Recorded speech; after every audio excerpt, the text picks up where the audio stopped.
இது வந்து ஒரு கோட் ஒன்று பார்த்தேன். அதான் சொல்லுவாங்கல்ல, ஒரு தத்துவம் மாதிரி ஒன்று இருக்கும்ல, அதை பார்த்தேன். ரொம்ப பெரிய ஒரு விஷயத்த ரொம்ப சர்வசாதாரணமாக சொல்லிருந்துச்சு. என்னென்னா, நம்ம லைஃப்பில் எல்லாருமே நம்ம தெரிஞ்சு தெரியாமலோ ஒரு மிஸ்டேக் பண்ணிக்கிட்டே இருப்போம். அது என்ன மிஸ்டேக் அப்படின்னா வந்து, நான் பலமுறை என் ஃப்ரெண்ட்ஸ்கிட்ட கூட வந்து சொல்லுவேன், என்னடா நம்ம மட்டும் சரியாக இருக்க மாதிரி தான் இருக்குது. பட் ஆனால் ஏன் நமக்கு மட்டும் பிரச்சனை வந்துன்னே இருக்குது?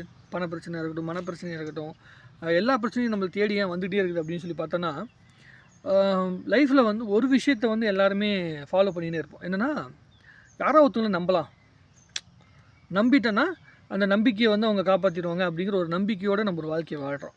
அது எப்படின்னா, நம்ம எல்லாருமே இந்த லக்கி பாஸ்கர் படத்தில் வர ஆண்டனி மாதிரியே நமக்கு எல்லாருமே அமைவாங்க அப்படின்னு நினச்சிட்ருப்போம்.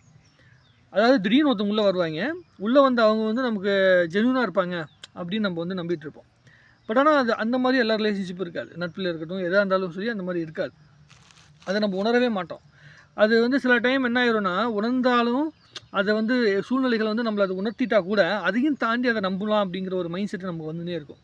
சரி, எப்பட்றா இதை வந்து இருந்து மீண்டு வர்றது, நம்ம வந்து இந்த மென்டாலிட்டிலேருந்து தாண்டி வர்றது? நம்ம எல்லாருமே ஒரு சூழ்நிலை கைதிகள் மாதிரி ஒரு சூழ்நிலைக்குள்ளேயே மாட்டி கிடக்கிறோம். நம்ம இதை தாண்டணும் அப்படின்னு ஆசைப்பட்டால் கூட நம்மளால் முடிய மாட்டேங்குது அப்படிங்கிற மாதிரி ஒரு இது அமைஞ்சிக்கிட்டே இருக்குது. அப்போ ஒரு டைம் வந்து எனக்கு தோண ஆரம்பிச்சது. ரொம்ப யோசித்தேன். நான் நேற்று நைட்டு பயங்கரமாக யோசித்தேன். யோசிக்கும் போது தான் தெரிஞ்சுது, அப்போது நம்ம லைஃப்பில் ஒரு புது முயற்சி எடுக்கிறோம். ஏதோ ஒரு முயற்சி எடுக்கும்போது அந்த முயற்சியை நம்ம மட்டும்தான் நம்பியிருப்போம். கண்டிப்பாக வேறு யாருமே அதை நம்பியிருக்க மாட்டாங்க. ஃபஸ்ட்டு எடுத்தோன்னே இதெல்லாம் செய்ய முடியுமா முடியாதா அப்படின்னு. அதில் நம்ம தோற்று போயிருப்போம். அதில் ஜெயிப்போம். 2 விஷயங்களும் மாற்றி மாற்றி நடந்துகிட்டே இருக்கும். ஜெயிக்கும் போது எல்லாருமே பயங்கரமாக சைலண்டாக இருப்பாங்க. பேச மாட்டாங்க. பயங்கரமாக வந்து ரியாக்ட் பண்ணுறாங்க அப்படின்னு ஒன்றும் கிடையாது. நம்மகிட்ட எந்த ரியாக்ஷனும் பண்ண மாட்டாங்க.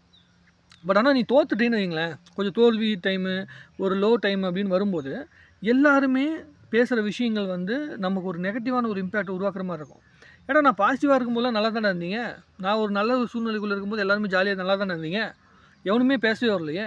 அது எப்படா நம்ம கொஞ்சம் விழுந்துருவோம் அப்படிங்கிற இடத்த பார்த்துக்கிட்டே இருந்துகிட்டே இருப்பீங்களோடா அப்படிங்கிற மாதிரி எனக்கு தோண ஆரம்பிச்சிது.